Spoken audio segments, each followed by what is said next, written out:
honestly, she's such a nightmare. I don't know why they hired her. She's got a pet llama, for Christ's sake. I mean, why? A horse? Yes. A large dog? Maybe. But a llama?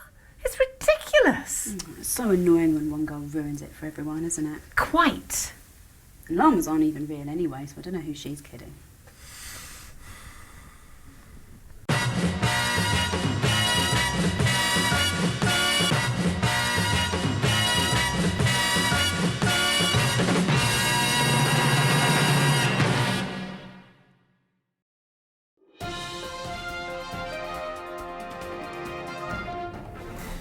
Hello and welcome to Relatively Current. I'm Diane Bird.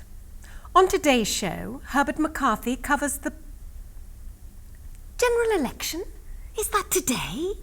I had no idea. Oh, right, whatever. Okay. But first, I'm joined by Will Fenton, our science and environmental correspondent. Will, welcome to the show. Fine, thanks. How are you? I'm good, thanks. So, I believe you're here to talk to us today about the rise of user-generated content in environmental news programming. Is that correct? Yes. Well? Very well, thanks, yes. So, user-generated content? Right, yes. OK then. Well, user-generated content, or citizen journalism, if you will, is essentially audience-made media in many forms, usually of a digital nature, that is made by the consumers of media, as opposed to the more traditional producers such as production companies or commission contributors. Here's a photo my friend Brian took. It appears to be of a tree. Yes, a storm-ravaged tree that was over 100 years old. He sent it into the BBC last year and they read his name out. How nice for him. Hardly cutting-edge journalism, though, is it? Citizen journalism. So, do you think that traditional news gatherers like our Herbert McCarthy should feel threatened by the idea that your average Joe can send in content? No, Brian, not Joe. Whoever. Do you think they should feel threatened? Probably not. I mean, I suppose it depends how good your camera phone is, really, doesn't it? Yes, I suppose so. Do you have a boyfriend? Thank you, Will. Next, our field reporter. He doesn't, mate. Believe me, I tried, though. Several times.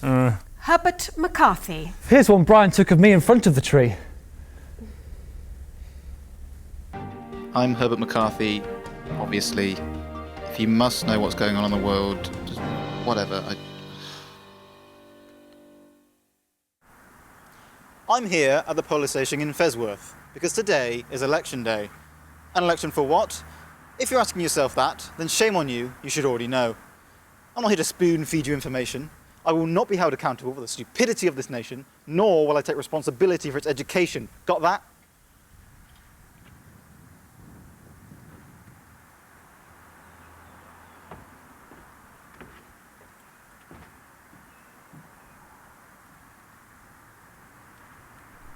Women can vote. Not yet. I have one with me here, Sarah Dancy, a woman who just voted. Hello, my name is Sarah Dancy. Sarah, with an S. Sarah, tell us, who did you vote for? I'm not telling you that. Why not? Okay, fine. Why was it important for you to vote in this election? I always vote in every election. So you'd say that the direction the country takes is important to you? And others. Other countries. I'm a bit of an election hobbyist. I like to go to other countries and vote to the elections. I mainly go to developing countries. It's less illegal. Try voting in a first world country.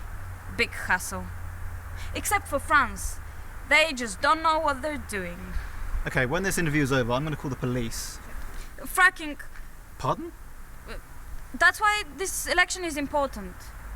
Are you referencing the plan to extract shale oil from Wheel Basin? Sure am. These fracking politicians. I don't care if there's 8 billion barrels of oil on the Fezworth. They ain't getting it. Is that why you voted for the... I'm not telling you who I voted for. But they had a pretty good stance against fracking, and that's for sure. Right. They can go frack themselves. If the government wants Joe so much, they can put a pillow on the ground, bend down and get fracking. So you'd say you'd be personally affected if the government decided to explore the basin for oil? Definitely.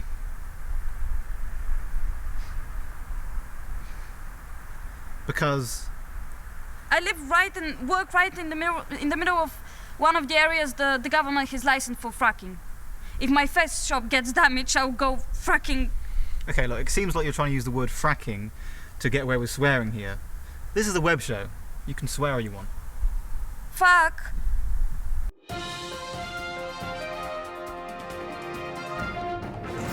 Unbelievable. Now, an update on sports and weather.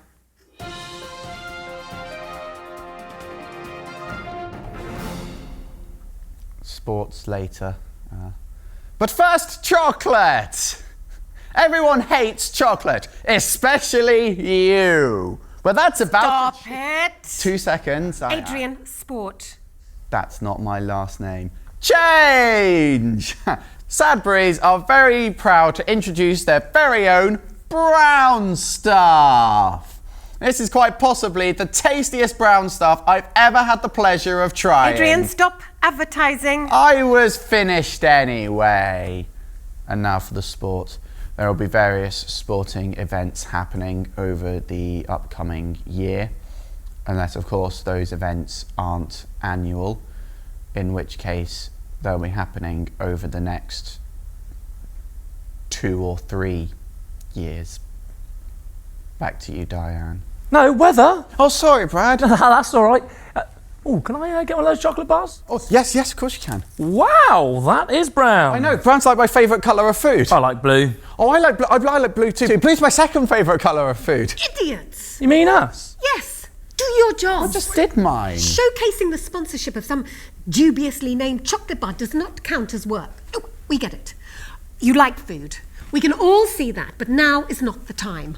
This is supposed to be a reputable web show. That's an oxymoron. And you, Adrian, are an actual moron.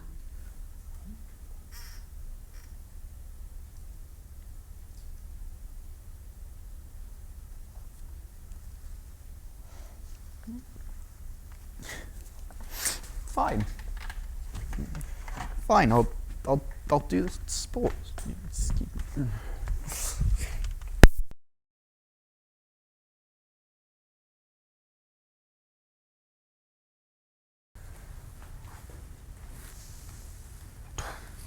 Time for the weather. The sun has been really hot recently in some places, which is good news for some and bad news for others. In summation, the hot weather has been good and bad depending on who you are and where you are. Back to you, Diane. Back to me. Wait, where's he gone? Did Adrian leave? You made him cry. No, I didn't. Yes, you did. I can see tears rolling around this handkerchief that he left behind.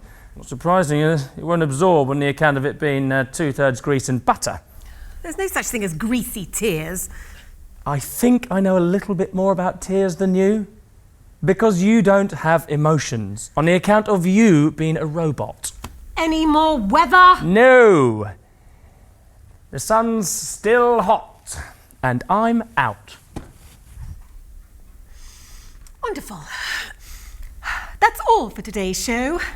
Join us next time on Relatively Current.